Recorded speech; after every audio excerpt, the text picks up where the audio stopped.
लेकिन अफसोस ये है कि प्रदेश की जो बीजेपी है वो स्टेट के अगेंस्ट जा रही है, स्टेट के हितों के अगेंस्ट जा रही है। और जो हमने रेजोल्यूशन पास किया वहाँ से केंद्र को कि हमें मदद की जाए, उसमें भी उन्होंने हिस्सा नहीं लिया।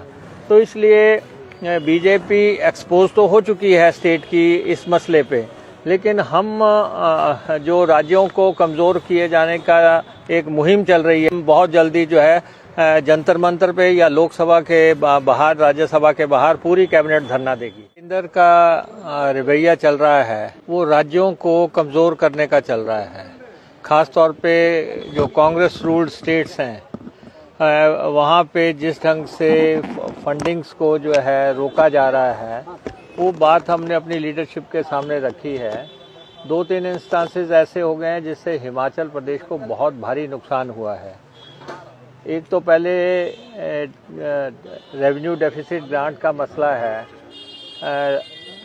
वो बात हमने अपनी लीडरशिप को बताई है कि हर साल हिमाचल को 10,000 करोड़ रुपए का नुकसान होने जा रहा है, क्योंकि पिछले 5 साल में ये ग्रांट हमें 50,000 करोड़ रुपए के आसपास हिमाचल प्रदेश को मिली थी, जो बिना किसी नोटिस दिए, बिना वार्निंग दिए अचानक वन फाइन मॉर्निंग बंद कर दी गई। तो हिमाचल को इससे सीधा हर साल 10,000 करोड़ का नुकसान है। और जब हिमाचल प्रदेश बना था तब भी पता था कि ये फाइनेंशियल वाइबल स्टेट नहीं है और लोगों की पॉलिटिकल एस्पिरेशंस पूरी करने के लिए ये राज्य बनाया गया था। लेकिन अब लंबे अरसे के बाद जो केंद्र की मदद थी वो बंद हुई है। अब जो वित्त आयोग का जो गठन होता है उसका काम ये होता है कि जो भारत का कंसोलिडेटेड फंड है उसमें से राज्यों को कैसे पैसा देना है। तो वित्त आयोग की सिफारिशें हमारे पक्ष में नहीं आई हैं और उन्होंने कहा है कि राज्यों को पैसा देना बंद कर दिया जाए। और बीजेपी ये कह रही है कि ये पैसा 17 राज्यों का बंद हुआ है, लेकिन 17 राज्यों में से 12-13 राज्य तो ऐसे हैं जिनकी केंद्र पे डिपेंडेंसी जो आरडीजी के तौर पे थी वो 1% या 2% की थी। हमारी डिपेंडेंसी 13% की है और नागालैंड की 17% की है। तो 2-3 स्टेट्स, 4 स्टेट्स ऐसे हैं जिनकी डिपेंडेंसी केंद्र पे बहुत ज़्यादा थी। तो हम बुरी तरह प्रभावित हुए हैं। तो उस बारे में अब हम कॉल लेंगे कि हमने तो अपनी लीडरशिप से ये कहा है कि केंद्र के पार्लियामेंट में भी ये मसला उठाया जाए, क्योंकि 2 झटके हिमाचल को लगे हैं। पहले जीएसटी का कंपनसेशन बंद हुआ था। जीएसटी का कंपनसेशन बंद होने से भी जो हमारा जो प्रोड्यूसर स्टेट है उसको नुकसान होता है, कंज्यूमर स्टेट को उसका फ़ायदा होता था। तो उस जीएसटी के कंपनसेशन से हमें 16-18 हज़ार करोड़ रुपए का नुकसान हुआ। अब हमें जो है 50,000 करोड़ रुपए का सीधा नुकसान हो गया। तो ये नुकसान झेलना हमारे लिए काफ़ी दिक्कत की बात है।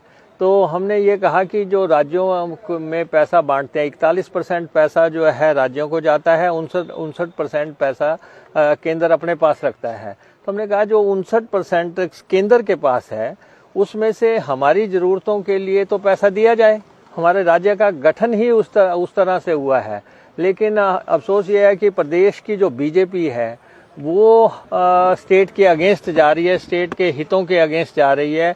और जो हमने रेजोल्यूशन पास किया वहाँ से केंद्र को कि हमें मदद की जाए, उसमें भी उन्होंने हिस्सा नहीं लिया। तो इसलिए बीजेपी एक्सपोज तो हो चुकी है स्टेट की इस मसले पे, लेकिन हम जो राज्यों को कमज़ोर किए जाने का एक मुहिम चल रही है कि मकान देने हैं तो वो भी दिल्ली से देने हैं, या जो है पानी के कनेक्शन देने हैं वो भी दिल्ली से देने हैं, किसान को पैसा डालना है वो भी दिल्ली से डालना है।